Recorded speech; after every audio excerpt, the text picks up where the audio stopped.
Au nom du Père et du Fils et du Saint-Esprit. Amen. La paix de Jésus soit dans votre maison. J'espère que vous allez bien, que vous êtes dans la paix et la joie de Jésus. Alléluia. Je vous souhaite un bon dimanche. Merci Jésus pour ce beau dimanche. Merci Jésus pour ton corps et ton sang. J'espère que vous avez été à la Sainte Messe où nous avons pu entendre la parole du jour, l'évangile du jour qui nous parle de Jésus qui nous dit « Celui qui préfère sa mère, son père, ses enfants à moi n'est pas digne de moi ». Donc cette parole du jour nous interpelle. Pourquoi Jésus, tu nous dis ça, bien-aimé Jésus? Alors en avons-nous une compréhension adéquate? Est-ce que Jésus se permettrait de nous dire qu'il ne faut pas aimer son père, sa mère, ses enfants? Est-ce que ça vous paraît logique? En contradiction, notamment pour les parents, en contradiction complète avec le 4e commandement, tu honoreras ton père et ta mère. Donc Jésus ne se contredit pas, il ne contredit pas les commandements, puisqu'il a dit qu'il n'est pas venu pour abolir la loi, mais l'accomplir pleinement, jusqu'au trait et à la virgule. Merci Jésus, tout en précisant que la loi était faite pour les hommes et non l'inverse. Donc, il nous faut comprendre que c'est une loi d'amour, mais Jésus, pourquoi tu nous dis ça? Pourquoi tu nous dis, bien-aimé Jésus, tu nous dis ça? Eh bien, en fait, Jésus remet tout à l'endroit. C'est bien d'ailleurs le problème de notre société qui se disloque, c'est qu'à force de mettre les choses à l'envers, eh bien, ça pète. Et oui. Mais Jésus, lui, nous propose toujours tout mettre à l'endroit.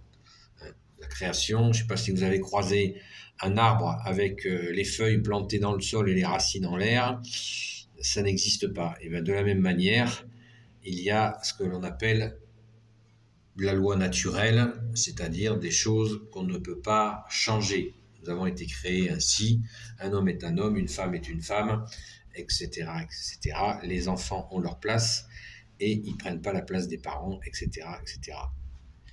Je reviens au sujet, mais je ne pense pas l'avoir quitté, en fait, puisque la réalité, c'est que pourquoi Jésus remet les choses à l'endroit, c'est parce que celui qui préfère son père, sa mère à lui, Jésus dit, n'est pas digne de moi.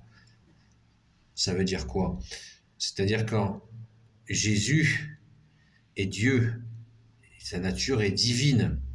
Nous avons des relations entre humains, c'est des relations humaines. Et nous devons considérer toujours Dieu que tu es Jésus en premier. Voilà. Et ainsi, Jésus va nous apprendre de quel amour nous pouvons aimer notre mère, notre père, nos enfants. Jésus va nous aider pour que ça se passe le mieux possible. Mais si nous mettons en avant, même avant lui, avant Jésus qui est Dieu, son Père et l'Esprit Saint, et nous mettons des humains, eh bien nous nous cassons la gueule. C'est pas plus compliqué que ça. On fait des bêtises. On ne peut pas mettre sa confiance dans des humains comme on la met dans le bon Dieu que tu es Jésus. Il nous faut nous réveiller si on fait cela. Des fois, nous entendons des choses insupportables, du genre celui-là, je l'adore. L'adoration, quand on adore, c'est Jésus. On adore Dieu. On n'adore ni les hommes, ni le chocolat. On aime quelqu'un, on peut aimer des bonnes choses, mais on n'adore pas. L'adoration, c'est réservé au bon Dieu.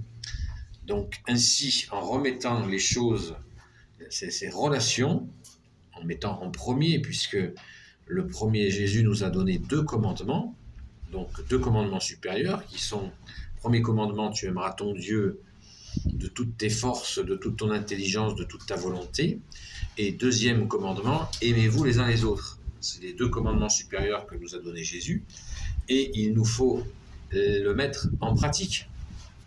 Donc il y a une hiérarchisation de la relation qui se passe, il y a une hiérarchisation, Et il nous faut bien sûr, on n'aime pas le bon Dieu comme on aime sa mère, son père, ses enfants. Voilà. Ainsi, Jésus remet l'Église au centre du village, ce qui veut dire, pour ceux qui ne comprennent pas ce fameux proverbe, il remet les choses à leur place. Merci Jésus. Et cet amour que nous avons pour toi, bien-aimé Jésus, il est mystérieux, puisque nous ne te voyons pas, bien-aimé Jésus, mais nous pouvons te sentir, comme le vent, comme tu nous l'as dit. Le vent, on ne sait pas ni où il va, ni d'où il vient, mais on le sent, et on sent sa présence. Et bien, de la même manière, Jésus, nous ne te voyons pas, mais nous sentons, nous pouvons sentir ta présence, et t'accueillir dans notre cœur. Amen. Et Jésus nous a même dit, si vous faites ce que je vous dis, mon Père et moi viendrons faire notre demeure en vous. Donc tout est dit pour justement avoir cette relation d'amour avec toi, bien-aimé Jésus. Alléluia. Donc pour notre bonheur, et après Jésus, en ayant mis Jésus en premier dans nos vies, Jésus va nous apprendre à aimer nos parents, nos enfants. C'est lui, notre seul enseignant. Il va nous guider, nous conduire. Amen. Merci Jésus. Béni soit le Père, le Fils et le Saint-Esprit. Amen. Jésus, toi qui peux tout et qui porte tout, toi le Sauveur, toi l'Emmanuel, je te confie toutes celles et ceux qui regarderont cette vidéo, ainsi que leurs proches, selon ta sainte volonté, ô Jésus.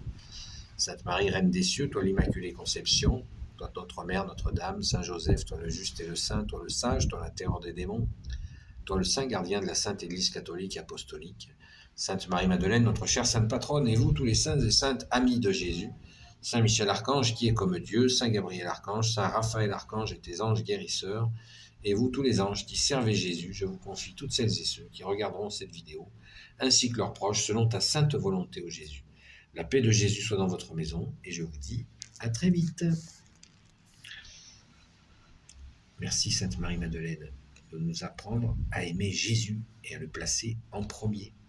Amen.